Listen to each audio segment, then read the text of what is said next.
So now we're going to start with the last topic, that is floral formula and floral diagram. Okay. Now various morphological features are used to describe a flowering plant. We have seen this. The description has to be brief, in simple and scientific language and presented in a proper sequence. The plant is described beginning with its habit, vegetative characters, that is root, stem and leaves, and then floral characters, inflorescence and flower parts. We all have learned this. After describing various parts of a plant, a floral diagram and a floral formula are presented. Now in this topic we will learn about what is floral formula and what is floral diagram. The floral formula is represented by some symbols. The floral diagram provides information about the number of parts of a flower, their arrangement and the relation they have with one another. Okay, so we are going to start. Now this is the symbols which are used for a floral formula, and these are the symbols which are used while writing the floral formula, and this is the floral diagram. Okay. Now in this, now you can see the first one. If bract is present inside the plant, in the plant or near the flower, bract is present near the flower, so we'll call that as bracteate and we'll write BR. If for calyx we'll write K, for corolla we'll write C, because both calyx and corolla are starting with C to avoid any confusion. Calyx, here we can say that while spelling calyx we are getting a note of K here, so we'll use K for calyx. Okay, P is for perianth, A is for androecium, for gynoecium you will write G. Okay, if the ovary is superior we'll write it as G, and above that we'll write a mark. Okay, we'll put a dash. If gynoecium is inferior, okay, so what we'll do, we'll write a G and then we'll put a mark here above. And if it is this is not given, okay, but if the flower is of perigynous type, then we'll write what, we'll write gynoecium and we'll put a dash here, that is it is having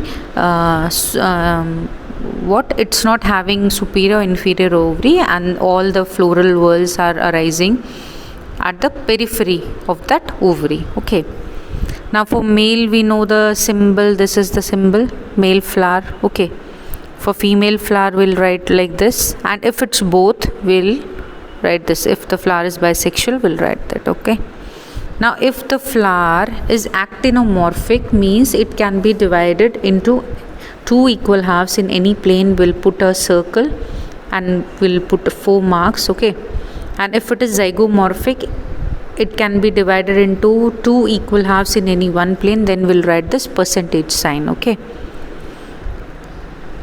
so these are some symbols, and we'll going to learn each and every single as we proceed in various families. Okay, when drawing the floral diagram we have to write, this is the mother axis, these are the sepals which are drawn. Okay, the black the estivation which is showing, okay, that is the corolla, that is of petals, and outer one is sepals. Then these are the ovules, okay, this is the stamen, okay, and middle one is the ovary. Okay, and these are the type of anther, and if bract is present we have to put a extra this sepal like symbol. Okay, so here you pay attention and you have to remember the floral formula by remembering or finding the characteristics of the family and the floral diagram. Okay, so let's start.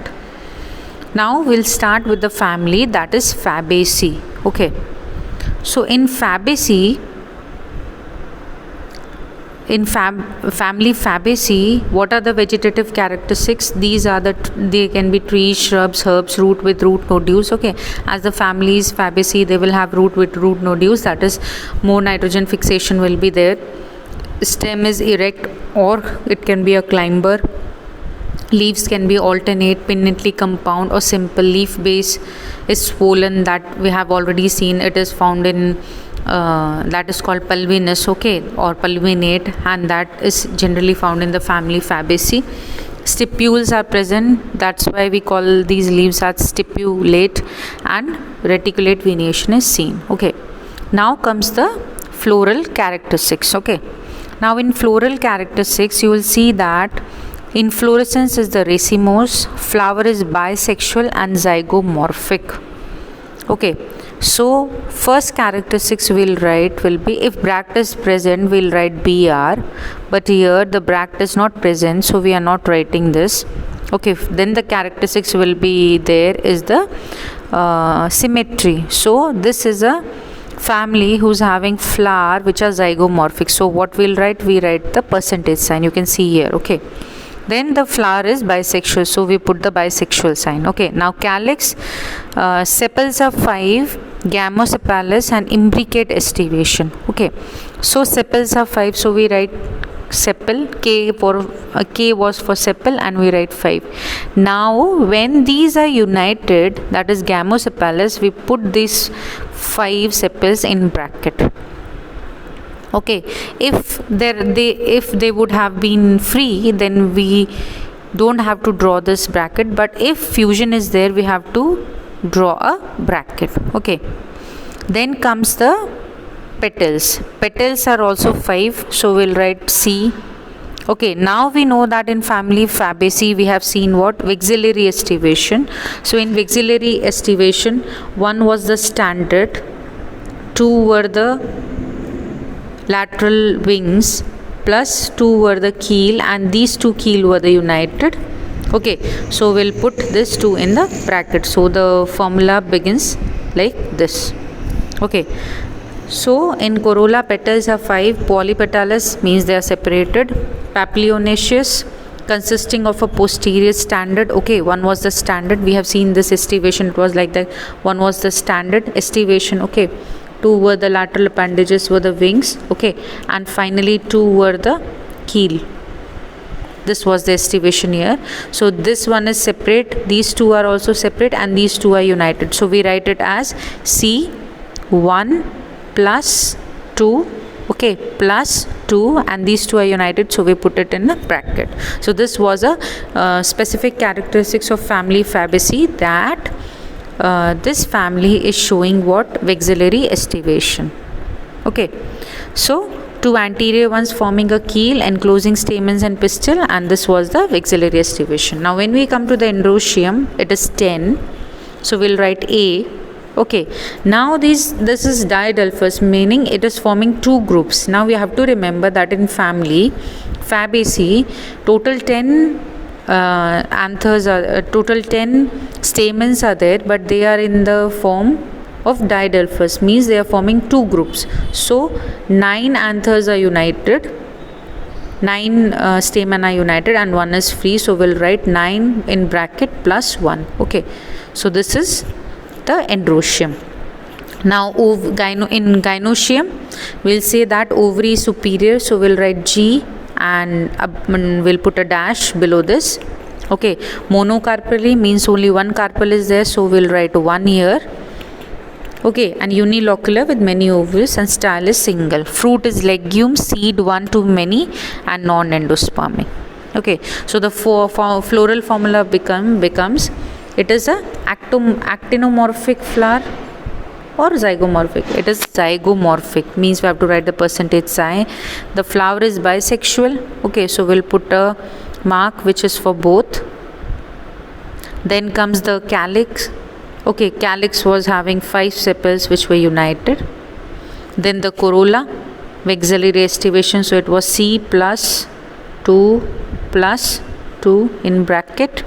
Now when we talk about androecium, it was having 10 stamen but diadelphous group, so 9 were united and 1 was separate. And finally comes the gynoecium. In gynoecium the ovary was superior, okay, and monocarpal, oh no, 1 carpel was there. Okay, now let's come to the floral formula.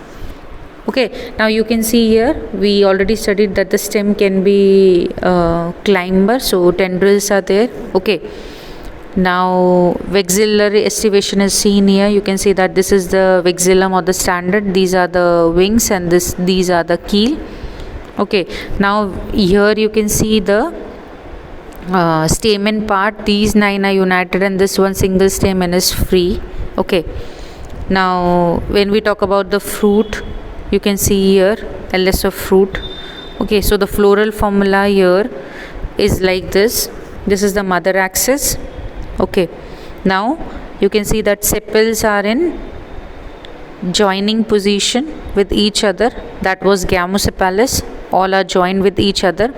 Now when we come to the petals, okay, these petals are showing vexillary estivation. Monocarpal, so only one carpel will be there, one ovary will be there, and androecium is 9 plus 1. Okay, so here in this diagram you can see that it was gamosepalous. So all the green part you can see there, these are united with each other.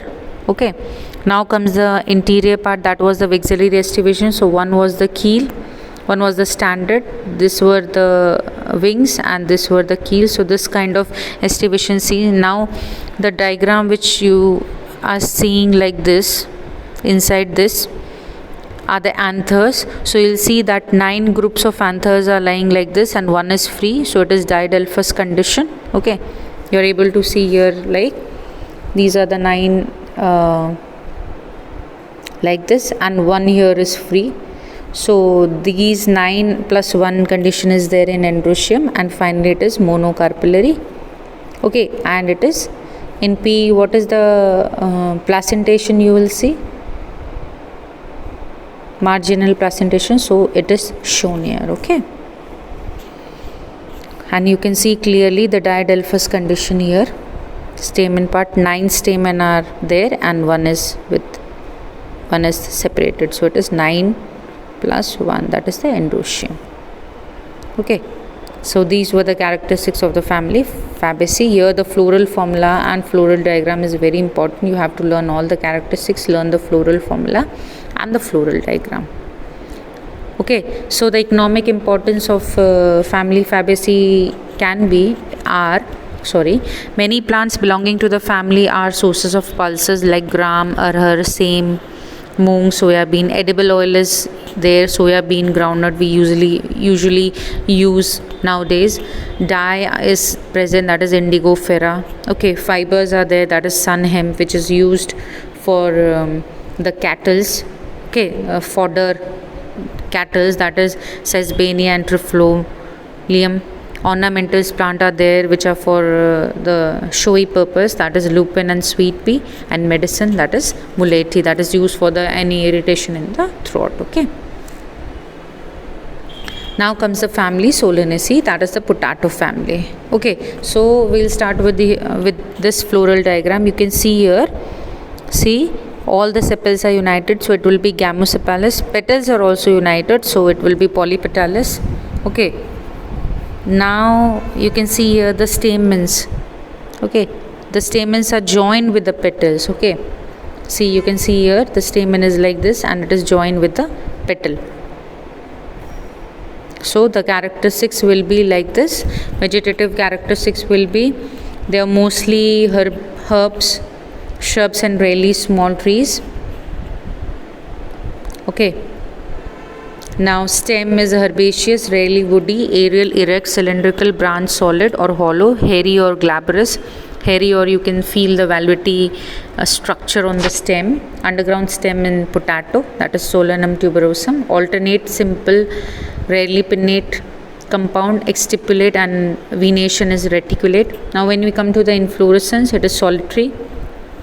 Okay, and axillary or cymose and in solerinum. Flower is bisexual, you can see in the floral formula.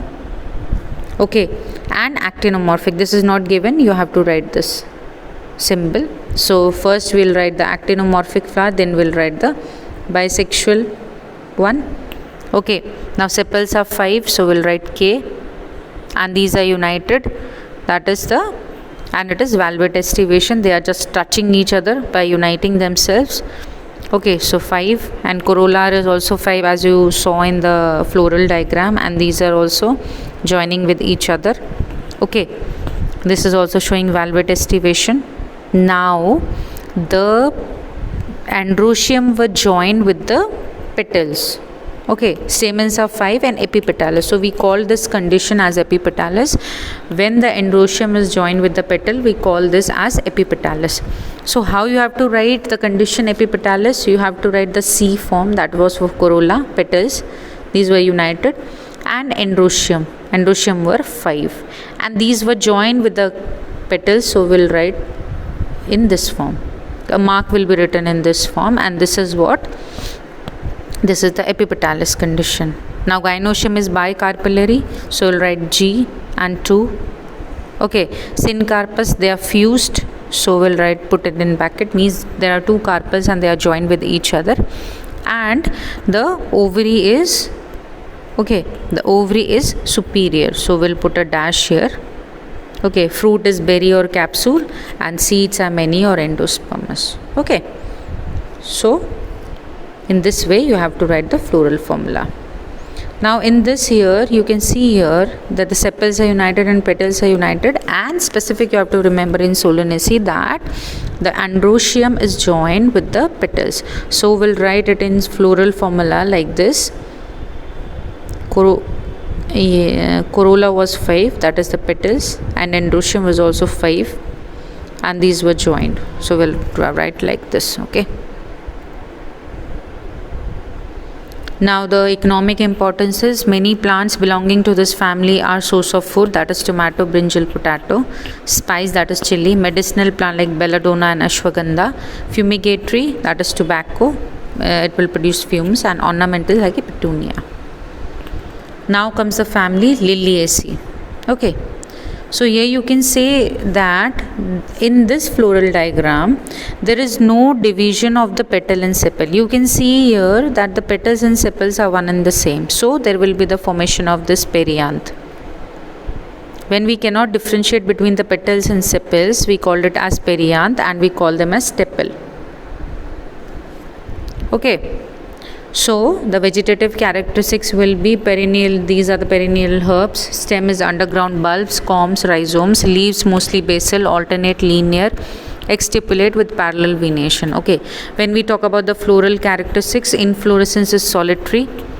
Okay, cymos often umbilicate clusters. Flower is bisexual and actinomorphic, and here bract is present in this family. So we'll write what? First we'll write BR. This is for bract. Okay, flower is bisexual, actinomorphic, so you'll write here this form.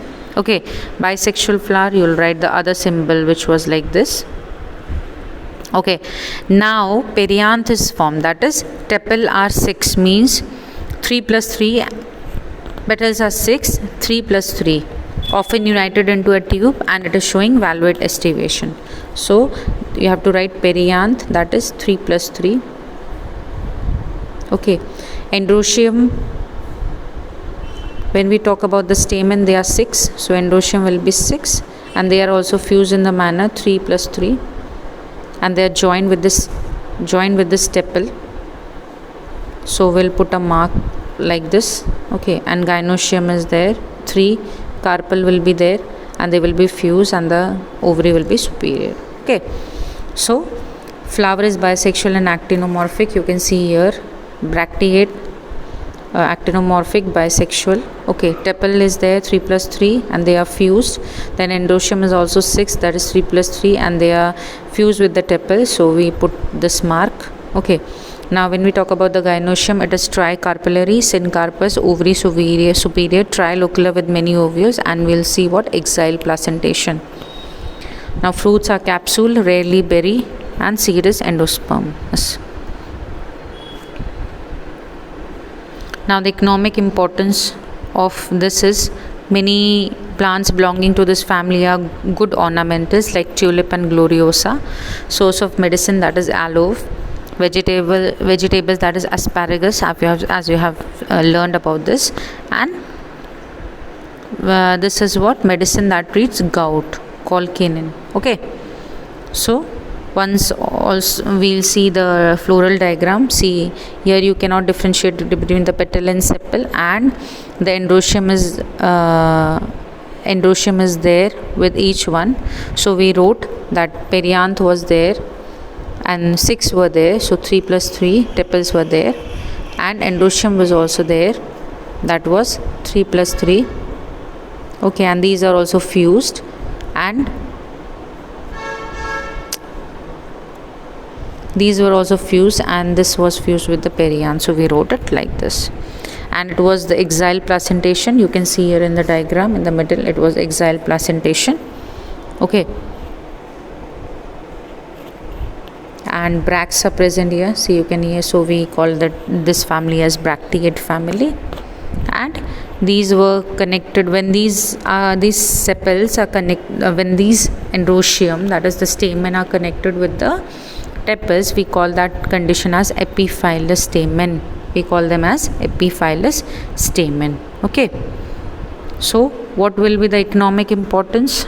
The economic importance will be many plants belonging to this family are good ornamental source of medicine, vegetables, and some medicines are there to treat the gout. So these were the 3 family we studied, that is the Fabaceae, Solanaceae, and Liliaceae.